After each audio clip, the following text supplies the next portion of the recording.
Hello दोस्तों, नमस्कार। Latest study में आपका स्वागत है। आज हम लाल बहादुर शास्त्री की जीवनी बता रहे हैं आपको। लाल बहादुर शास्त्री का जन्म 2 अक्टूबर 1904 ईस्वी को मुगल सराय के साधारण परिवार में हुआ था। इनके पिता का नाम शारदा प्रसाद तथा माता का नाम राम दुलारी देवी था।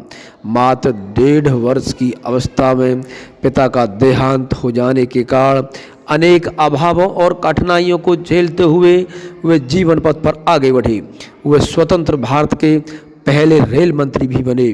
उसके बाद उद्योग मंत्री तथा स्वराष्ट्र मंत्री भी बने। जवाहरलाल नेहरू के निधन के बाद ये सर्वसम्मति से भारत के दूसरे प्रधानमंत्री भी बने। देशवासियों के स्वाभिमान को जगाने वाले महान लोकप्रिय नेता लाल बहादुर शास्त्री का निधन 10 जनवरी 1966 को ताशकंद में हुआ था, जो वर्तमान में उज्बेकिस्तान में है। लाल बहादुर शास्त्री जी का व्यक्तित्व बहुत ही व्यवहारिक और संतुलित था। वे जो कहते थे उसे पहले स्वयं करते थे। इसका उल्लेख उनके जीवन की कई घटनाओं में मिलता है। आइए उनसे कुछ प्रसंगों के बारे में चर्चा करते हैं। प्रसंग नंबर 1, शास्त्री जी उन दिनों रेल मंत्री थे। एक बार उन्हें बनारस के पास सेवापुरी जाना पड़ा। छोटे कद का होने के कारण शास्त्री जी को गाड़ी से प्लेटफार्म पर उतरने में काफ़ी दिक्कत हुई। यह देखकर वहाँ खड़ी कुछ औरतें हंसकर कहने लगीं कि अब महसूस हो रहा होगा कि महिलाओं को प्लेटफार्म पर उतरते समय कितनी कठिनाई का सामना करना पड़ता है। प्लेटफार्म पर पहुँचते ही शास्त्री जी ने स्टेशन मास्टर को बुलाया और उनसे कहा कि क्या वे एक फावड़े का इंतजाम कर सकते हैं। फावड़ा तुरंत लाया गया। शास्त्री जी ने फावड़ा लेकर उस नीचे प्लेटफार्म के दूसरी ओर जमीन खोदनी शुरू कर दी और मिट्टी प्लेटफार्म पर डालने लगे। यह देखकर वहाँ जो लोग खड़े थे वे भी फावड़ा और उसी तरह की चीज़ें ले आए और शास्त्री जी का अनुसरण करने लगे।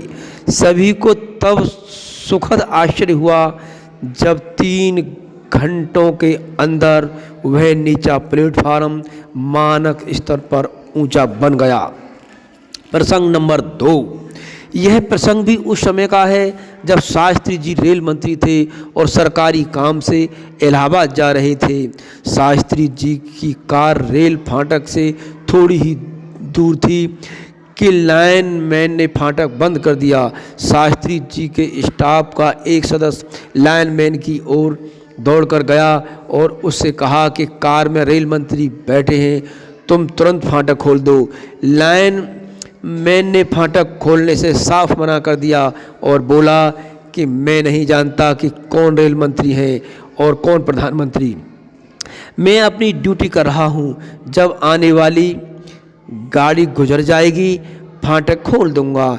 स्टाफ के अफसर ने लौटकर कहा, श्रीमान वह आदमी बड़ा जिद्दी है, उसके विरुद्ध सख्त कार्रवाई की जानी चाहिए। दूसरे दिन जब लाइनमैन की तरक्की कर उसे आगे का ग्रेड दिया गया तो सभी लोग अचंभे में पड़ गए थे। प्रसंग नंबर 3, यह प्रसंग उन दिनों का है जब शास्त्री जी प्रधानमंत्री थे। एक बार उनका ड्राइवर सुबह निश्चित समय पर नहीं आया। उन्होंने कुछ समय प्रतीक्षा की, फिर हाथ में फाइल लेकर पैदल ही दफ्तर की ओर चल दिए। उनका दफ्तर घर से करीब 1 किलोमीटर दूर था। इस बात से सचिवालय में हड़कंप मच गया। ड्राइवर से जवाब तलब किया गया। जवाब में उसने कहा कि एकाएक उसका छोटा बच्चा गंभीर रूप से बीमार हो गया था और उसे भागकर डॉक्टर के पास जाना पड़ा। शिकायती फाइल जब शास्त्री जी के पास पहुंची तो उन्होंने उस पर टिप्पणी लिखी कि उसके लिए उसके बेटे के जीवन का महत्व और किसी भी कार्य से अधिक महत्वपूर्ण है। प्रसंग नंबर 4, यह घटना उस समय की है जब शास्त्री जी प्रधानमंत्री थे। एक दिन खाने की मेज पर परिवार के सभी सदस्य बहुत गंभीर थे और बिना कुछ बोले चुपचाप खाना खा रहे थे। जब शास्त्री जी ने इस बारे में पूछा तो भी वे चुप रहे। उनके जोर देने पर उनके बेटे ने कहा बाबूजी, आजकल आप हमें बहुत कम समय देते हैं। शास्त्री जी ने जवाब दिया, तुम जानते हो कि प्रधानमंत्री बनने के पहले सिर्फ तुम लोग ही मेरे परिवार के सदस्य थे। प्रधानमंत्री बनने के बाद यह पूरा देश मेरा परिवार है। अगर इसे ध्यान में रखें तो तुम्हारे साथ जो समय बीतता है वह देश के करोड़ों लोगों के साथ बीतने वाले समय के अनुपात की दृष्टि से बहुत ज़्यादा है। प्रश्न नंबर 5, शास्त्री जी के प्रधानमंत्री बनने के फौरन बाद एक विपक्षी दल ने प्रदर्शन किया। इस प्रदर्शन की अगुवाई महिलाएं कर रही थीं। अनेक महिलाएं अपनी गोद में बच्चे लिए हुई थीं। प्रधानमंत्री आवास के सामने पहुंचे कर उन्होंने बहुत ऊंची आवाज़ में चिल्लाना शुरू कर दिया। तेज़ गर्मी के कारण प्रदर्शन करने वाले पसीना पसीना हो रहे थे। एकाएक शास्त्री जी उठ खड़े हुए। उन्होंने एक ट्रे उठाई, उसमें गिलास रखे और वाटर कूलर के पास जाकर एक एक करके उनमें पानी भरा। इसके बाद वे हाथ में ट्रे लेकर फाटक की ओर चल दिए। सुरक्षा बलों ने मत देने को कहा, लेकिन उन्होंने सख्ती से मना कर दिया। वे सीधे एक महिला प्रदर्शनकारी के पास पहुंचे। महिला की गोद में एक छोटा सा बच्चा था जो रो रहा था। उन्होंने पिता की तरह महिला को डांटते हुए कहा, तुम इस छोटे बच्चे की माँ हो, क्या तुम्हें यह नहीं मालूम कि यह बच्चा प्यासा है इसीलिए रो रहा है। उन्होंने बच्चे को अपनी गोद में लिया और ट्रे माँ के हाथ में पकड़ा दी। फिर एक गिलास उठाया और बच्चे को पानी पिलाने लगे। महिलाओं ने उनके पैर छूने शुरू कर दिए।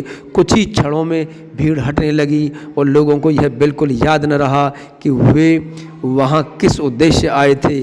जब सिर्फ 4-5 आदमी बच गए तब शास्त्री जी ने उनसे अनुरोध किया कि वे अंदर चलें और इस संबंध में बातचीत करें। दोस्तों, वीडियो अच्छा लगे तो लाइक करें, शेयर करें, सब्सक्राइब करके ऑल के बटन पर दबाएं जिससे हमारा हर वीडियो सबसे पहले आप तक पहुंचे।